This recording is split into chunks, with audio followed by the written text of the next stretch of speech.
Curing sampai 28 hari. Jadi kalau misalkan waktunya itu bagusnya 28 hari, tapi itu tergantung dari metode yang kita pakai sih Pak. Seperti itu. Oke, terima kasih Pak Abbas. Gimana Pak Leandro? Ya, oke, nanti mungkin menyusul lagi pertanyaan. Oke, siap Pak Leandro. Ini teman-teman dari YouTube ini udah bertanya ini Pak Abbas. Dari Pak Lotar, ini dari YouTube ini ada juga viewers kita yang menyaksikan mau ikut berdiskusi sama Ethos Energy. Pertanyaannya gini Pak Abbas, bagaimana penerapan curing growthing terhadap dynable korosif tinggi gitu ya? Apakah ada standar di Indonesia terhadap penggunanya? Ini dari Pak Lotar ya, di YouTube. Sorry, gimana tadi pertanyaannya? Bagaimana penerapan curing growthing terhadap dinabol korosif tinggi gitu? Dinabolnya sudah korosi atau dia gampang korosi ya maksudnya ya? Jadi maksudnya kalau dia korosi, dia nggak boleh dikena air gitu apa gimana pertanyaannya? Soalnya kalau kalau dinabolnya itu di curing terus kemudian dia akan gampang korosi, ya bagusnya sih diganti aja ya dinabolnya ya, dengan yang nggak korosif ya. Artinya memang ketika dinabolt itu tersentuh dengan growthing itu sendiri kan dia mengandung air ya sebenarnya ya. Jadi sebelum proses curing pun dia dinaboltnya sudah tersentuh dengan air lah. Gimana caranya kita bisa membuat dinabolt itu dia tidak tersentuh dengan airnya ya. Iya. Sayangnya teman-teman yang yang bertanya di YouTube kita nggak bisa panggil ya untuk mengklarifikasi pertanyaannya, mungkin yang kurang jelas atau bagaimana. Tapi itu iya, kalau mungkin bisa diproteksi mungkin. Iya, proteksi atau ganti dynable-nya ya. Dengan coating atau dengan apa gitu kan, atau di galvanize.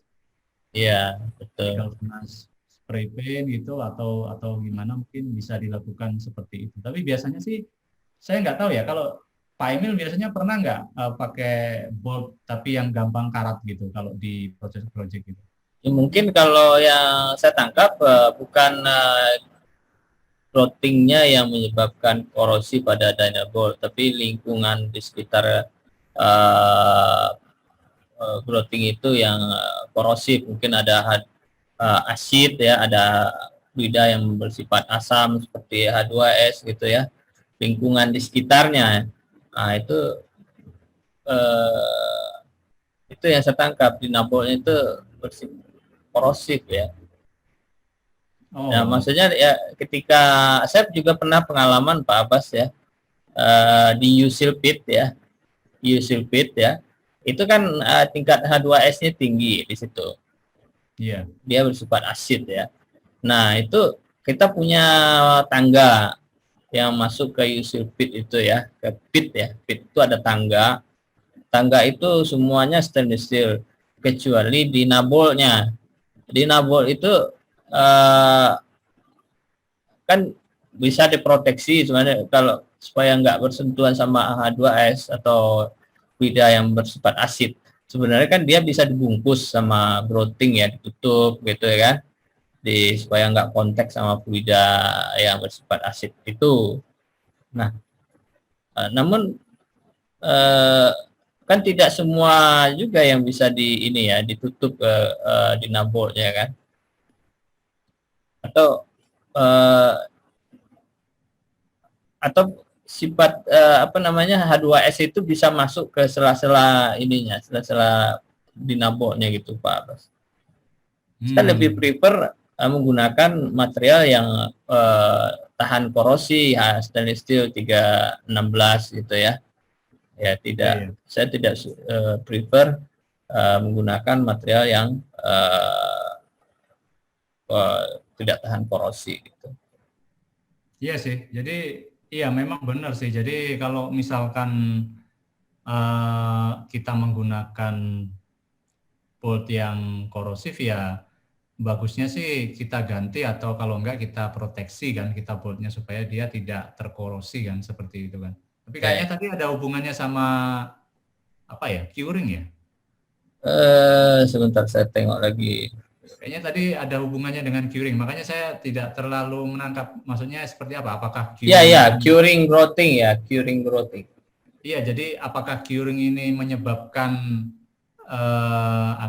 si dinaboltnya karatan apa gimana? Jadi ya, bagaimana cara mengatasinya? Mungkin ya kalau cara mengatasinya mungkin ya kita ganti yang jangan korosif, karena mungkin kalau dia katakanlah kita curing gitu untuk mencegah dia nggak korosif gitu kan, tapi di suatu kesempatan dia akan korosif juga kan akhirnya kan. Jadi tapi bukan karena curing gitu loh. Tapi bukan karena curing gitu. Jadi bisa jadi seperti itu. Jadi yang bagusnya sih ya kita pakai material yang tahan terhadap karat. Iya. Oke lah. Saya kira jelas jawaban apa. Kalau ada tambahan lagi ya silakan dari teman-teman. Ini ada pertanyaan masih banyak sih teman-teman bertanya ini dari siapa tadi Pak Angga mau tanya tapi dipanggil enggak muncul. Tadi udah angkat tangan ya Pak Angga. Tadi dari Pak. Sorry Pak. Silakan Pak Angga. Pak Angga dari mana ini? Dari Muara Labu ya? Ya dari Muara Labu Pak. Ya. Alumni anggotanya Pak Emil dan Pak Abbas. Ya kan. Silakan. Pak Emil izin ini mau bertanya masalah crack di beton Pak. Kan kebanyakan terjadi crack di beton dengan suhu panas yang tinggi di daerah-daerah tertentu Pak, dengan suhu panas yang tinggi kan kita kebanyakan terjadi crack di beton. Terus maksimal dengan ukuran berapa milikah yang harus kita lakukan spesial gitu Pak, atau kita perbaiki dengan injeksi atau sebagaimananya Pak? Ukuran berapa milikah Pak yang harus kita perbaiki? Terima kasih Pak. Ya Pak Angga, makasih pertanyaannya cukup bagus. Jadi memang crack dalam beton itu memang nggak bisa, susah untuk dihindari memang, karena itu memang sifat beton. Cuman yang bisa kita lakukan itu mengontrol crack itu terjadi di mana. Makanya biasanya ada yang namanya contraction joint itu kan kalau kita membuat slab supaya dia ketika dia berkontrak ya konkrit itu dia nggak crack di mana-mana, tapi kita tentukan lokasinya dia harus crack di sini gitu loh. Supaya nanti kita tentukan nanti di situ kita akan kasih perlakuan khusus ya. Makanya itu ada namanya biasanya contraction joint itu kalau di di slab yang menerus panjang gitu ya. Itu biasanya ada contraction joint. Ini kebetulan saya agak lupa ini Pak Angga. Berapa ya kira-kira ini? Tapi saya dulu pernah baca. Cuman saya lupa sekarang itu. Nanti kalau misalkan ini saya balik lagi ke sampean lah. Tapi memang ada beberapa crack itu yang tidak perlu mendapatkan perawatan yang khusus, tetapi crack yang di atasnya situ dia harus ada perawatan khusus, kecuali kalau dia itu water retaining structure ya. Maksudnya dia adalah struktur yang menahan air. Misalkan kayak apa namanya Pak Emil kalau di ini cooling tower ya. Ya, cooling Cooling tower. tower, kemudian di bendungan itu standar crack yang ini dia akan lebih kencang lagi gitu, standar cracknya itu akan ada beda lagi. Cuman sorry Pak Angga, kebetulan saya lupa, tapi memang benar ini ada crack yang harus dimitigasi lah ya istilahnya ya. Tapi ada crack yang Iya, Pak. nggak perlu dilakukan apa-apa. Nanti kalau saya baca-baca lagi saya ingat dan saya teks sampean nanti Pak Angga. Iya. Ya Pak, makasih Pak Abbas. Terima kasih Pak. Pak Angga, kita sering kok case-case crack itu mengalami, tapi memang udah lama ya, jadi lupa. Harus cek lagi referensinya. Ya Pak, Crack siap. di pondasi, di basin cooling tower, kemudian ya itu. Nah, dulu kita lupa nih berapa gapnya ya. Bahkan kita waktu itu sempat melakukan injeksi kan di cooling Ya, tower itu kan, injeksi. karena ada crack yang itu ya. Iya. Lama diskusinya ya, kita minta expert dari vendor gitu kan. Diskusi-diskusi ini yang mengakibatkan delaynya project gitu ya. Jadi kalau ada referensi yang kuat gitu, bahwasanya gapnya berapa boleh gitu ya. Jadi bisa cepat dicari problem solvingnya gitu ya untuk case-case seperti itu. Atau mungkin teman-teman yang lain Pak Emil ada yang ingat gitu? Di sini ada Pak Duren.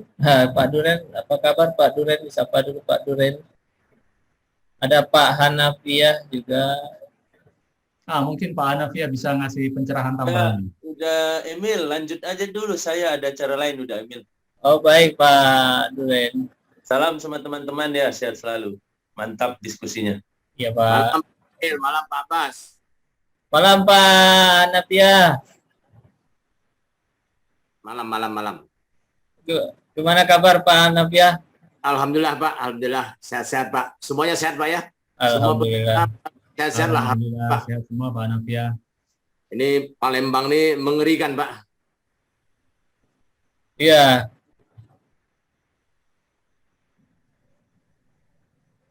Warna merah semua Pak. Sumatera Selatan 2 Pak kota. Palembang sama Lubuk Linggau Pak. Iya Pak. Prabu Muli enggak Pak ya? Saya di Prabu Muli Pak. Promoli enggak? Aman. aman. Baik Pak. Ya. Gimana Pak? Ada masukan Pak Hanafiah terkait dengan diskusi kita? Oke, mungkin Pak Mas, saya tambah dikit cerita crack ya. Crack itu mungkin kita harus lihat dulu apakah dia crack non struktural atau crack struktural. Baik. Jadi kalau crack dia struktural, itu memang perlu penanganan. Nah, tapi kalau crack yang non struktural, misal karena shrinkage, karena creep, tapi creep juga harus diperbaiki ya. Nah, itu mungkin tidak terlalu bermasalah. Namun kalau dia cracknya struktural, justru penyebabnya dulu yang mesti diberesi, baru cracknya bisa hilang. Nah, crack kalau penyebab ketahui apakah dia ada differential settlement atau memang dia retak lentur atau retak geser atau retak torsi. Nah, itu kalau sudah penyebabnya sudah kita ketahui, ya kita tahu kalau beton itu ya pasti retak lah. Tidak ada beton yang tidak retak. Nah, kalau retak itu berarti terlampaui kekuatan tariknya. Nah, untuk menghadapi tarik ini, ya besi tulangan selain nanti diinjeksi, di grouting, atau dari awal kita sudah beri, kata Pak As bilang tadi, fiber untuk meningkatkan kekuatan tariknya. Ya, jadi crack ini ya sebenarnya ya kalau beton pasti retak lah ya. Tidak ada beton yang tidak retak. Iya, betul. Tapi kita nah, kalau tadi cerita masalah yang UT tentang growing, Pak ya. Memang sebenarnya kalau untuk anchor ball, Pak ya, dia butuh ada persyaratan harus dari high strength steel, Pak. Jadi memang bajanya harus lebih tinggi, sehingga Pak Bas sebut tadi, ya mungkin kemampuan menghadapi korosinya lebih baik. Lebih baik. Nah sebenarnya di dalam grouting untuk anchor, itu sebenarnya paling penting itu harus benar-benar kalau dia menggunakan bahan yang ekspansif semen, itu memang harus dikekang supaya dia tidak tegangannya tidak lari ke satu sisi yang tidak ditutup sehingga menjadi lemah grouting itu. Nah kalau semuanya bisa terkekang dengan baik ya saya jadi memang ekspansif fungsi dengan baik. Mungkin itu Pak Abbas, tambahan sedikit aja Pak Abbas. Silakan Pak Abbas. Terima kasih banyak. Ya, tambahannya. Oke, terima kasih banyak Pak Anavia terhadap pencerahannya. Kita jadi terbuka pikiran kita. Ya. Berikutnya pertanyaannya banyak Pak Abbas. Luar biasa nih topiknya. Apa karena ada token dari Ethos Energy atau bagaimana nih? Nanti kita ada kuis ya, ada kuis. Ini sekarang kita diskusi dulu nih. Ada kisi-kisi pertanyaannya Pak Abbas? Aduh, ini kita lanjut dulu diskusi ini ya. Ada dari Pak Mediansa. Kalau Pak Mediansa. Oh iya Pak, malam Pak. Silakan perkenalkan diri Pak Mediansa. Ya, selamat malam Pak. Saya Mediansa dari Cepu Pak. Oh dari Cepu ya. Muli. Ya. Silakan. Kita saya di pipeline Pak, di gas pipeline Pak. Ya. Kemarin kita melakukan perkuatan pipa menggunakan slab konkrit. Kan kita crossing, ternyata ada crossing rel di pipa kita. Terus secara API 1102 itu kan harus dilakukan perkuatan Pak. Ya. Ini kan pakai casing. Tapi mungkin karena sudah operasi, kita lakukan perkuatan dengan slab konkrit dengan mutu beton K350 Pak Abbas. Oh iya Pak. Apakah dengan menambahkan tulangan beton atau beton saja itu ada perbedaan kualitas Pak? Kekuatan tekannya Pak?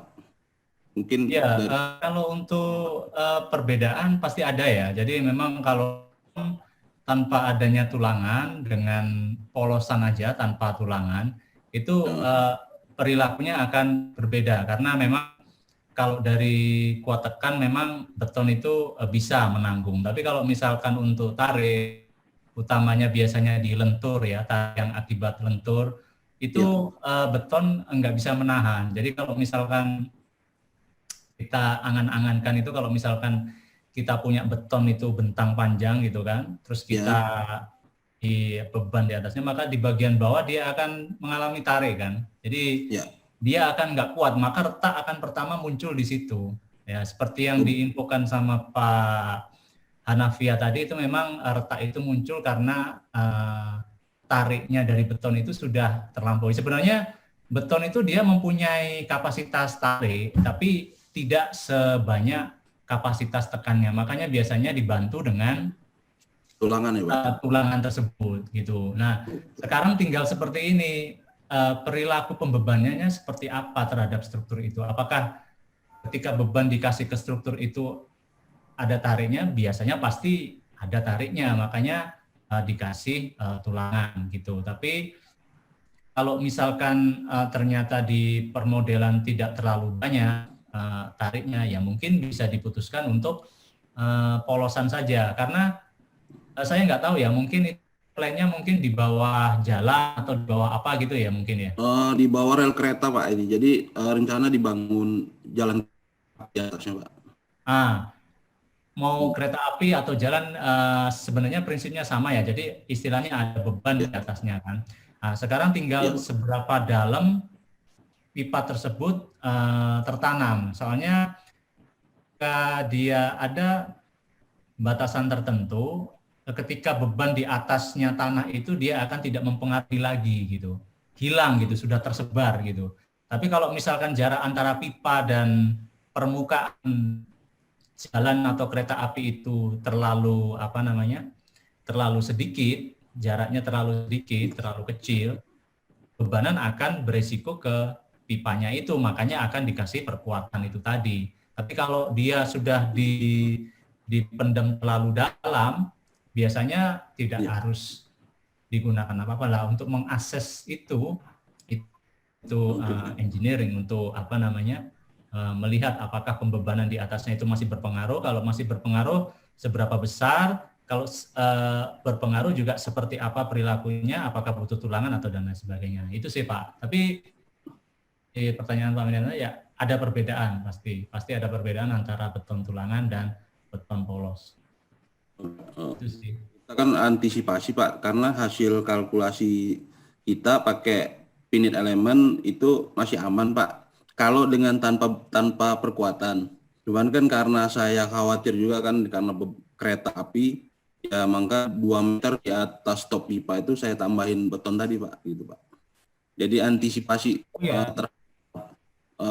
stresnya Pak, itu Pak. Ya nggak apa-apa, itu sangat wajar sih, karena kadang-kadang kita sebagai desainer itu kan, kita tahu di situ ada kereta api. Tapi kan kita nggak tahu ya, maksudnya ada beberapa hal yang mungkin nantinya akan di luar dari desain awal kita. Asumsi kita mungkin ternyata salah kan gitu kan. Oh ternyata kereta apinya kereta api yang ngangkut, ya kan?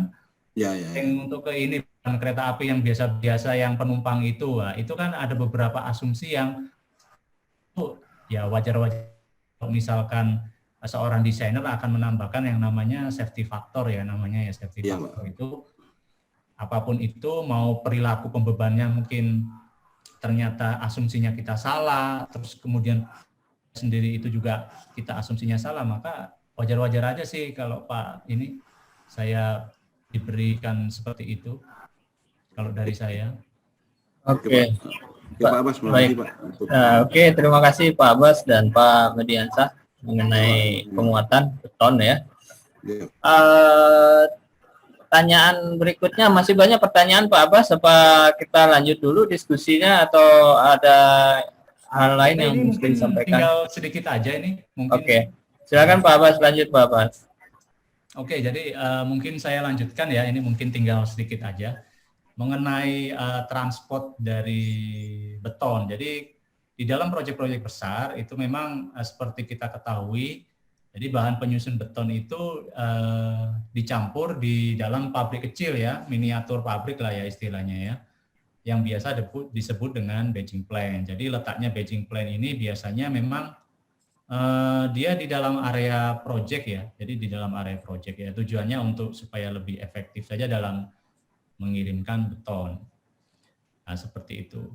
Kemudian batching plant ini dengan semua alat penimbangnya memang ketika di erection untuk pertama kali atau di konstruksi untuk pertama kali, ya dia harus disertifikasi ya. Kemudian alat penimbangnya itu harus disertifikasi untuk kalibrasinya oleh lembaga sertifikasi setempat. Kemudian ketika kita mencampur beton ya, kalau dalam proyek-proyek itu kita biasanya ada 2 cara ya. Jadi batching plant itu ada 2 cara dilakukan untuk menyusun beton, yaitu menggunakan volume atau menggunakan beratnya sendiri. Biasanya kalau kita volume batching itu biasanya untuk mixer-mixer yang kecil ya, untuk molen dan lain sebagainya itu biasanya kita pakai volume. Tapi kalau untuk yang besar seperti batching plant itu biasanya kita menggunakan berat. Nah, kemudian untuk transportasinya dari beton dari batching plant ke lokasi pengerjaan itu dibawa dengan menggunakan transporter ya, namanya itu ada 2 yaitu mixer truck dan agitator. Mungkin kalau teman-teman di project itu memang sudah terbiasa dengan mixer truck. Tapi untuk agitator mungkin asing karena memang ini jarang sekali dipakai. Jadi kalau mixer truck perbedaannya dengan agitator itu dia cuma dipakai untuk mencampur bahan sembari membawa material ke lapangan. Jadi bisa dipakai untuk mencampur bahan si mixer itu karena dia ada efek bleed-nya di dalam dan kemudian ada efek perputaran atau rotasi. Jadi dia bisa mencampur bahan-bahan itu di dalam truknya. Tapi kalau agitator ini dia hanya menggetarkan saja, jadi dia tidak bisa untuk mencampur material-material tersebut. Gitu. Jadi bagusnya si agitator ini dipakai untuk wet mixing type batching plant. Tapi kalau untuk mixer truck itu bisa dipakai untuk wet mix, tapi juga bisa dipakai untuk dry mix type batching plant. Kemudian yang perlu diperhatikan lagi ya dalam melakukan transport ya, itu adalah jarak dan waktu tunggu dan metode peletakan beton karena ya itu tadi ini berhubungan dengan setting time beton. Sudah banyak kejadian-kejadian ketika beton sudah dicampur di dalam batching plant, kemudian dicampur lagi, diperkuat campurannya di dalam mixer truck, kemudian dikirim ke lapangan, ternyata di lapangan belum siap. Jadi beton harus menunggu lah. Ini akan terjadi reaksi yang bisa menyebabkan beton di dalam mixer truck itu dia mengeras. Nah, ini sudah kejadian, banyak sekali kejadian. Karena saya dulu kebetulan di Adimix, jualan ready mix itu ada aja kejadian kita itu beton itu dia sudah beku di dalam mixer, jadi kita harus melakukan pembobokan dan itu merupakan kerja keras dan itu downtime ya, jadi kita nggak bisa harus berhenti mixer trucknya seperti itu. Di situ timbul kerugian. Nah ini makanya ketika kita mengorder beton itu harus timingnya harus dipastikan karena campuran beton itu memang dalam waktu 1 jam, 2 jam itu sudah mulai setting ya, mulai mengeras. Memang kita bisa menambahkan yang namanya admixture tadi, itu bahan-bahan kimia yang ditambahkan ke dalam campuran beton ketika beton itu masih fresh, masih segar, yang tujuannya adalah untuk memperlambat waktu settingnya itu tadi, dari yang 1 jam itu dia sudah mulai bereaksi, dia bisa mundur menjadi 2 jam atau bahkan 3 jam, ya, tergantung takaran yang kita berikan. Seperti itu. Jadi ini hal-hal yang memang perlu diperhatikan. Kemudian saya juga menginformasikan Pak Emil karena memang ini materi yang saya sampaikan ini memang dicomot dari beberapa sumber. Jadi ini adalah sumber-sumber yang saya pakai Pak Emil dan teman-teman. Kalau mungkin nanti teman-teman ingin melakukan self study ya, atau pembelajaran sendiri, mungkin teman-teman bisa merefer ke sini. Jadi ada ICI, kemudian untuk konkret terminologinya, kemudian ada Merriam-Webster, kemudian kita ada practical engineering, kemudian ada NRMCA, CIP 35, kemudian ada ACI, ya, ACI 318 dan 332, 14. Kemudian ada concretenetwork.com, itu ada maintaining concrete, ada concrete teknologi, presentasi dari Rolf Roger, kemudian ada ASTM C33 untuk standar spesifikasi dari konkret agregat, dan kemudian ada SCI 211 ya, ini menjelaskan detail urut-urutan dari penentuan dari mix design, itu teruntuk normal, heavyweight, dan mass concrete. Nah, itu mungkin kalau teman-teman ingin punya bahan referensi lebih lanjut bisa merefer ke sumber-sumber tadi. Nah, mungkin dari saya mungkin pemaparan beton secara umum ya Pak Emil itu sampai di situ, dan mungkin saya kembalikan, mungkin kita akan ada diskusi-diskusi yang lain lagi mungkin Pak Emil. Oke Pak Abbas, terima kasih Pak Abbas presentasinya. Sambil tadi kita sudah beberapa kali diskusi mengenai pertanyaan-pertanyaan dari teman-teman. Ini masih banyak pertanyaan sebenarnya. Ini udah jam 9, kita percepat saja pertanyaannya. Ada ini dari Pak Suyatman, ini saya baca aja ya Pak Suyatman ya. Usia konkret efektif untuk berapa tahun pemakaian? Usia konkret efektif untuk berapa tahun pemakaian, dan bagaimana cara mengetahui kalau konkret tersebut sudah harus diganti gitu Pak? Bagaimana Pak Abbas? Bisa dibantu jawab? Ya, mungkin gini ya, kalau untuk usia efektif konkret itu ya bisa sangat lama karena beberapa konkret pun kalau kayak umur bendungan itu bisa didesain dalam jangka waktu yang sampai 50 tahun, bahkan untuk kayak geothermal itu sampai 35 tahun kan kita kan desainnya kan. Bahkan ada yang mungkin ada beberapa bangunan yang mungkin bisa sampai 100 tahun. Nah, itu tadi tergantung lagi dengan kenyataannya, itu desainnya. Tapi untuk kenyataannya mungkin akan tergantung dari banyak hal, termasuk salah satunya adalah workmanship, yang namanya workmanship. Jadi kualitas pengerjaannya, build quality-nya seperti apa gitu. Kalau kita misalkan mau beli mobil kan, gimana sih build quality-nya mobil itu, apakah dia bagus? Kalau kita beli HP misalkan, gimana build quality-nya, apakah dia bagus, seperti itu. Bisa jadi desainnya didesain sampai 100 tahun, tetapi ternyata karena build quality-nya jelek, beberapa tahun harus ada repair kan, seperti itu kan. Itu. Jadi macam-macam. Kalau untuk umur beton itu tergantung dari rencananya itu tadi. Ada yang bisa sampai 100, ada yang sampai 35. Terus kemudian yang kedua tadi untuk apa? Untuk bagaimana kita mengetahui mengganti konkret kalau sudah rusak gitu ya Pak Emil? Iya, ya betul pertanyaan. Iya, jadi sekarang ini sudah banyak ini ya apa namanya asesmen dari tim ini ya, tim pihak ketiga yang dia adalah tugasnya untuk mengasesmen. Tapi biasanya indikasi awal biasanya ada perubahan bentuk sih. Kalau misalkan kalau di gedung bertingkat kita melihat ada retak-retak bukan retak-retak ya apa namanya, keramik lantainya itu copot-copot, nah itu mungkin dilihat, mungkin perlu di situ ada asesmen struktur, apakah strukturnya itu melendut sudah terlalu berlebihan, karena beton itu juga ada yang seperti yang Pak Hanafia tadi bilang, ada yang namanya creep ya, seperti itu ya.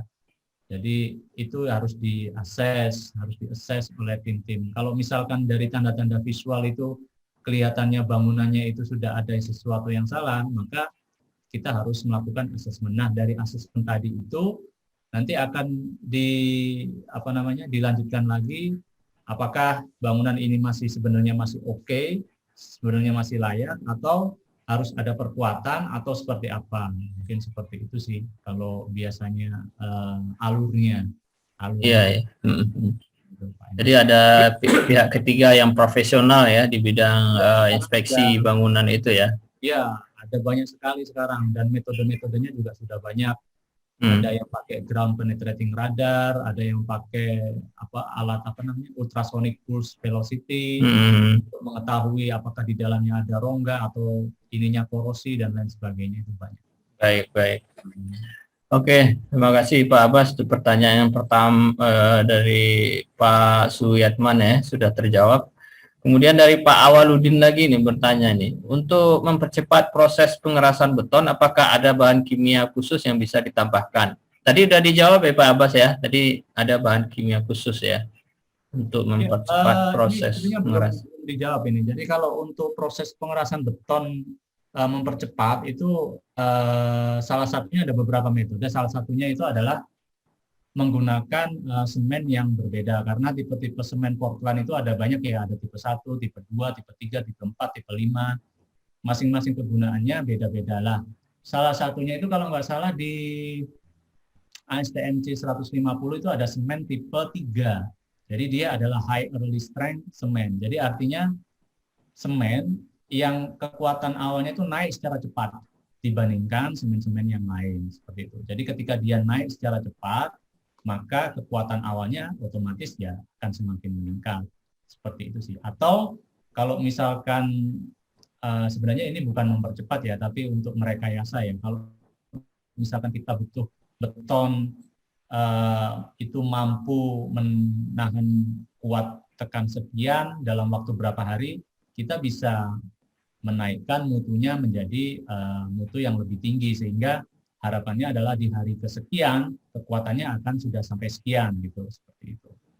Itu saya Pak Ani, kalau jawaban dari saya. Oke, terima kasih Pak Abbas. Ini kita udah jam 9 ya. Sebenarnya masih ada pertanyaan, tapi kita stop dulu pertanyaannya. Giliran Pak Abbas yang bertanya lagi ke audien. Tapi kalau Pak Abbas bertanya, kalau ada yang bisa jawab ya ini tadi ada apa namanya token souvenir dari Ethos Energy. Siap-siap teman-teman ya. Ada pertanyaannya ada Pak Abbas? Pertanyaannya? Oh, Iya. dari saya ya. Iya, nanti siapa yang raise hand nanti saya akan panggil. Yang gampang aja sih ya. Mungkin ini Pak Emil, jenis semen. Jadi jenis semen ini kan yang paling umum, jadi saya tadi sudah menjelaskan di presentasi, apa jenis semen yang paling umum yang kita biasa gunakan di Indonesia. Tadi saya sudah jelaskan sih. Ini tadi Pak Awaludin yang pertama nih saya lihat ya. Iya. Saya panggil Pak Awaludin. Ini hadiahnya ini ya, topi warna abu-abu. Terima kasih, Pak. Silakan Pak Awaludin. Kalau jawabannya betul saya kasih. Kalau apa jawabannya? Ya, Portland Semen. Iya, Semen betul, Portland Portland. Semen. Ya, betul. Betul, Pak Awaludin. Selamat Pak Awaludin. Selamat. Nanti kirim ininya ya, WA ke saya ya, alamatnya Pak Awaludin ya. Nanti saya kirim ini topi Pak Awaludin ya. Terima kasih, Pak Emil. Ya, sama-sama. Lower hand dulu ya. Pertanyaannya saya punya 4 sih ini ya. Pertanyaan ini topi, jangan topi lagi lah, ini baju lagi lah, itu kaos. Kayaknya banyak ini merchandise-nya Pak Emil nih. Ini di masa pandemi ini kita harus sering bagi-bagi nih, nggak cuma bagi ilmu aja tapi merchandise juga. Ini baju kaos ini warna merah maron ya, merah apa nih? Ya silakan pertanyaannya Pak Abbas. Saya lagi yang ngasih pertanyaan. Iya lah. Apa ya?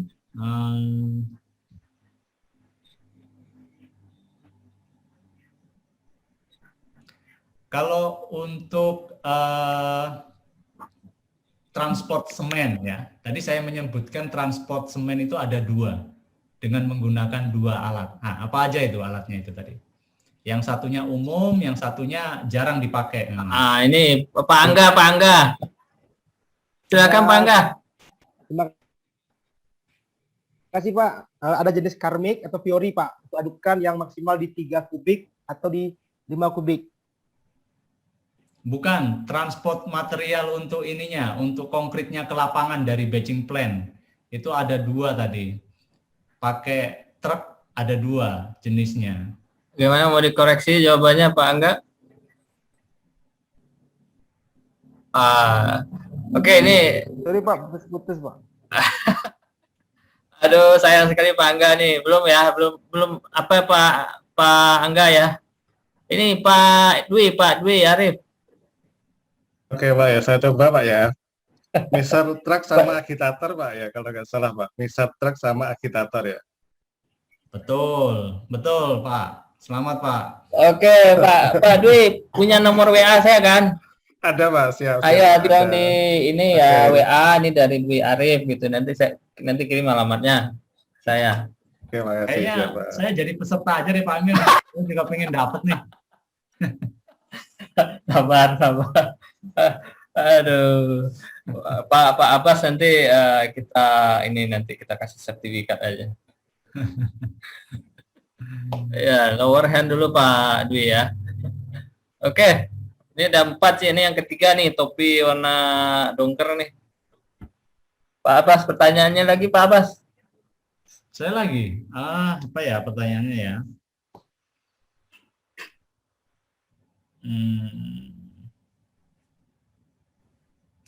Oke, mungkin ini. Jadi reaksi antara semen dan air di dalam beton itu mengubah konkret dari bentuk liquid menjadi bentuk padat. Tapi tidak dengan penguapan atau pengeringan, tapi dengan suatu proses yang dinamakan apa? Belum ada yang angkat tangan nih. Ulang lagi pertanyaannya Pak Abbas.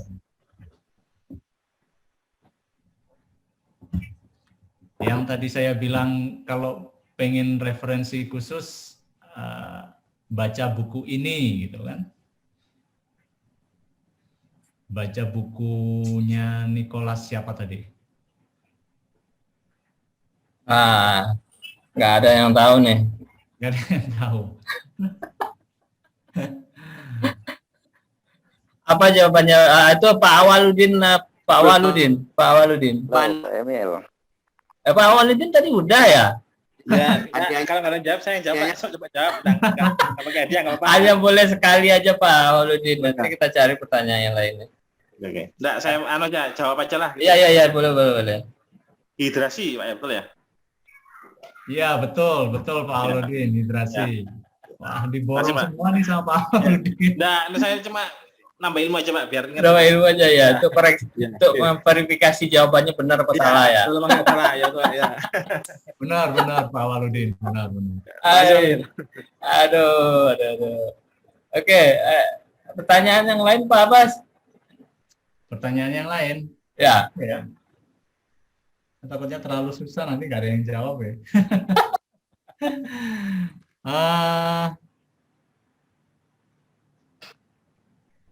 Ada yang tahu nggak ya? Ini apa namanya?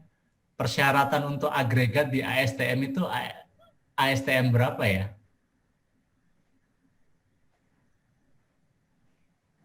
STM C33. Nah, tuh ada tuh. Betul ya? Betul. Ya Pak Suyatman ya, Pak Suyatman dapat ini loh. Nampak nggak topinya nih? Ingat ya.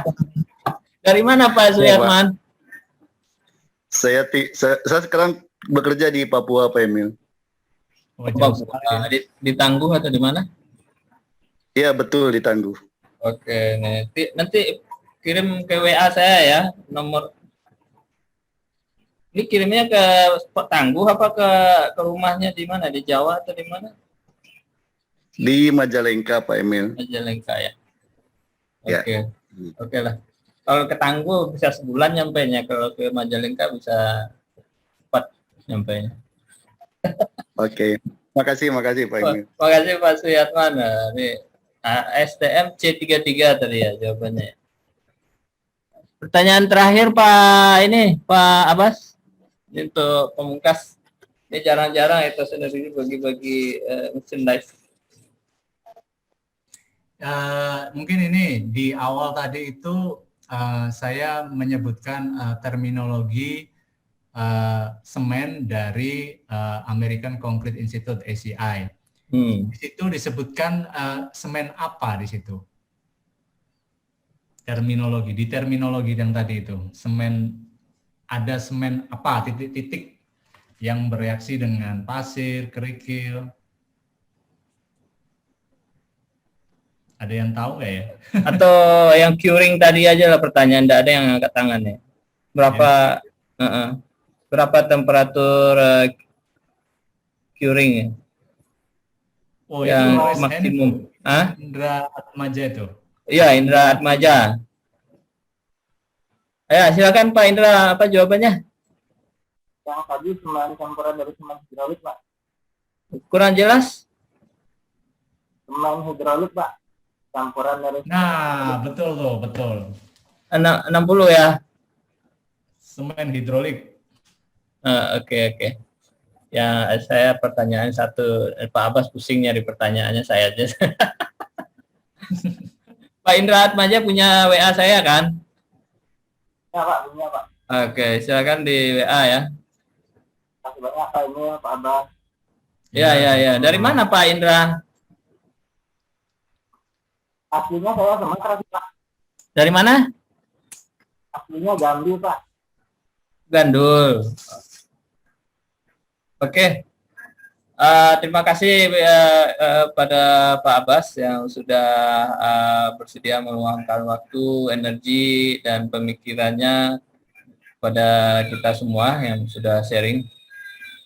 Ini dalam rangka ulang tahun Ethos Energy, makanya kita sharing berbagi merchandise dengan para audien setia Ethos Energy ya malam ini. Mudah-mudahan kita dapat sponsor lagi nanti untuk bagi-bagi merchandise untuk acara-acara Ethos Energy berikutnya. Oke, hari sudah menunjukkan jam 9 lewat ya, mau istirahat ya. Sekali lagi kami dari Ethos Energy makasih banyak pada Pak Abbas yang sudah meluangkan energi, waktu dan pemikirannya buat sharing kita bersama. Dan juga pada teman-teman yang sudah ikut berkontribusi, Pak Hanafiah, terima kasih atas pencerahannya juga kepada kita semua. Sama-sama Pak, sama-sama. Ya, kemudian tadi ada Pak Durain ya, yang juga ikut serta dengan kita, tapi nggak sempat. Oke, terima kasih ikut pada teman-teman semua. Kita sudahi acara kita malam ini. Baca alhamdulillahirabbil alamin. Silahkan tunggu acara Ethos Energy berikutnya. Masih banyak topik-topik keteknikan yang akan kita hadirkan. Saya sudah punya database-nya untuk mengarrange acara Ethos Energy.